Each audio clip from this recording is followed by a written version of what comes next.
Today we are gathered to honor the lives of all veterans, living and deceased, who have served our country so valiantly in war and in peace. Today we unveil the Veterans Memorial Walk, the city of O'Fallon's living tribute to your courageous defense of this great nation's liberty and freedom.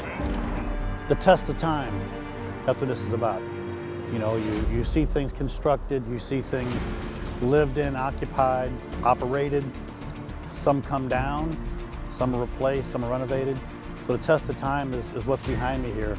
2 decades later, and it looks more beautiful today than it did 20 years ago.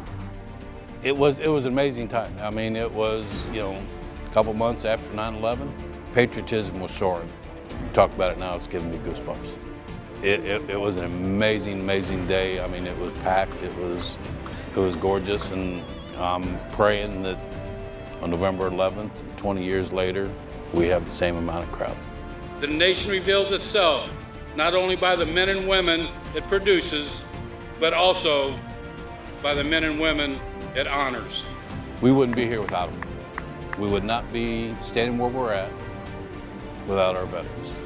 Whether your son or daughter or mom and dad have just left the boot camp, whether they're stationed abroad in this nation, or they've given the ultimate sacrifice, we can't do enough to remember any of those individuals. This is an opportunity for our community, O'Fallon, Missouri, to put something together that said, you're not forgotten. Because they have given the sacrifice. And it's not only the veterans, it's their families too that is given the sacrifice. Memorial is not only for the veterans, it is for the families of the veterans also. Well, it speaks to everyone.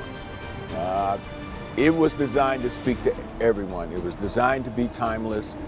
If you were affected either by being in the military or someone who served in the military, you should be able to come here and relate. The story that I heard this came from Paul Renaud's wife. Mary Beth just thought we weren't doing enough. Still, she is today interested in capturing something for long-term reasons. Again, the test of time stands behind me here. As you notice, we're standing on a pretty high-profile commercial corner. If you notice in the front of the walk, there is no shrubbery, there are no trees. And that's also a respect thing. We want the world to see this as they pass by. Yeah, one of Mary Beth's best ideas when I was an elected official was the walk. Mayor Renaud at the time approached me at a function and said he wanted to get behind building a new Veterans Memorial in O'Fallon and wanted me to put together a group of people, like-minded people who could make this happen. We had a very passionate board about veterans. Matter of fact, our current mayor, Bill Hennessy, was my board president when this was constructed. Dave Hinman, who's still a councilman, is one of the aldermen that served with me during that decade. But at the end of the day, it was a community effort. Then we all got together and you see what it is today. We came to the table with several designs in mind. This one behind us being one, as you can tell, is the more successful. The 5 military branches coming out of the water is the centerpiece. The thought process was you could stand in front of the monolith that reflected the branch military you're on and reflect upon your service or the service of your loved one. This is pretty much dramatic at dusk when the sun starts to go down and the lights start to come on. Those reflections take a different light. And then there's the reflective pond.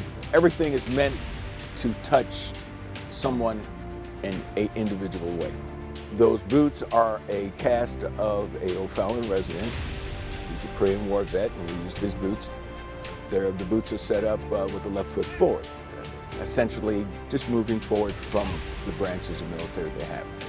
We decided to take a pair of boots out of the formation and place them on the side to remember our fallen, the POWs and MIAs. And those boots are placed in a stationary position because they cannot move and be with us. And like eternal flame, that flame will never go out as long as there's still a POW or missing in action. There were just so many involvements. The Eternal Flame was built by a local Navy veteran. The Eternal Flame was a very spectacular day. The fire chief of the city of St. Louis, our fire chief at that time, our chief of police at that time, we all paraded down to St. Louis, lit our flame in a small oil lamp, brought it to this community. It spent the day in the lobby at City Hall. That evening when we lit it, it was a spectacular ceremony. As you can see, it's still burning today, and the reflective pool below it all has meaning, different meanings to different people. For us, it means this community cares.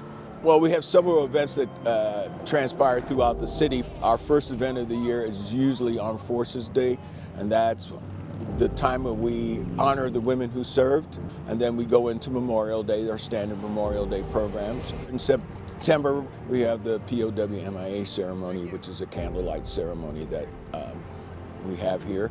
Veterans Day, of course. And then different functions, like the reason why I'm here today is 2 naval officers are getting promoted. We entertain visiting veterans groups. Sometimes you'll see people just standing out there just staring there. You know, there's coins out there, there's flowers that are put out there. Yeah, it's very touching. It is a community place for people to reflect on what the veterans have given to this country. Veterans like to share, to be able to sit and explain what a platoon is, what MIA stands for, what that flame means, what the reflective pool means, and most importantly, why did this community do this? We have touched the lives of a lot of people. We've had letters sent to City Hall from people from all over the country.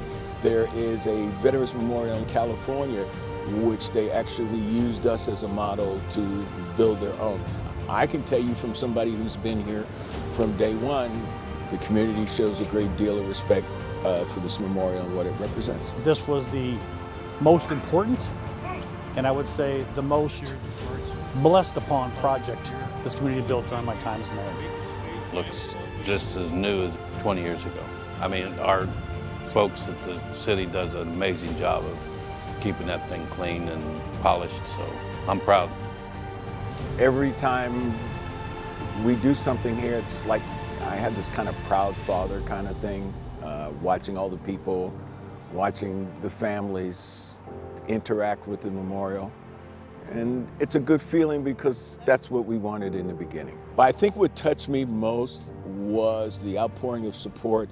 We had materials donated, we had time donated. Everybody that was involved in this project put some of themselves into it. They gave a little bit of themselves. I just think that this whole memorial is so much an internal part of the people of this community because so many different people have put so much of themselves into it that I think we just all kind of feel like this is ours. The only thing I would like to say is if you see a veteran, tell them thank you. That fought for this country, that keep our country safe and keep us free. You got what I would consider the premier corner in this community, if not this county, to show off that we remember our veterans. You've not been forgotten. Those of you come home, this is for you. The families that have given an ultimate sacrifice, this is really for you. To come and share a moment when you're exhausted through emotions, through your passion. You've had one of those not so great days and you gotta go somewhere to get it off your chest. That quiet solitude this brings to you, hopefully will get you through that day and to the next one. Bring us your emotion, your love, your family, your friends, your students, and enjoy some time here at the Walk.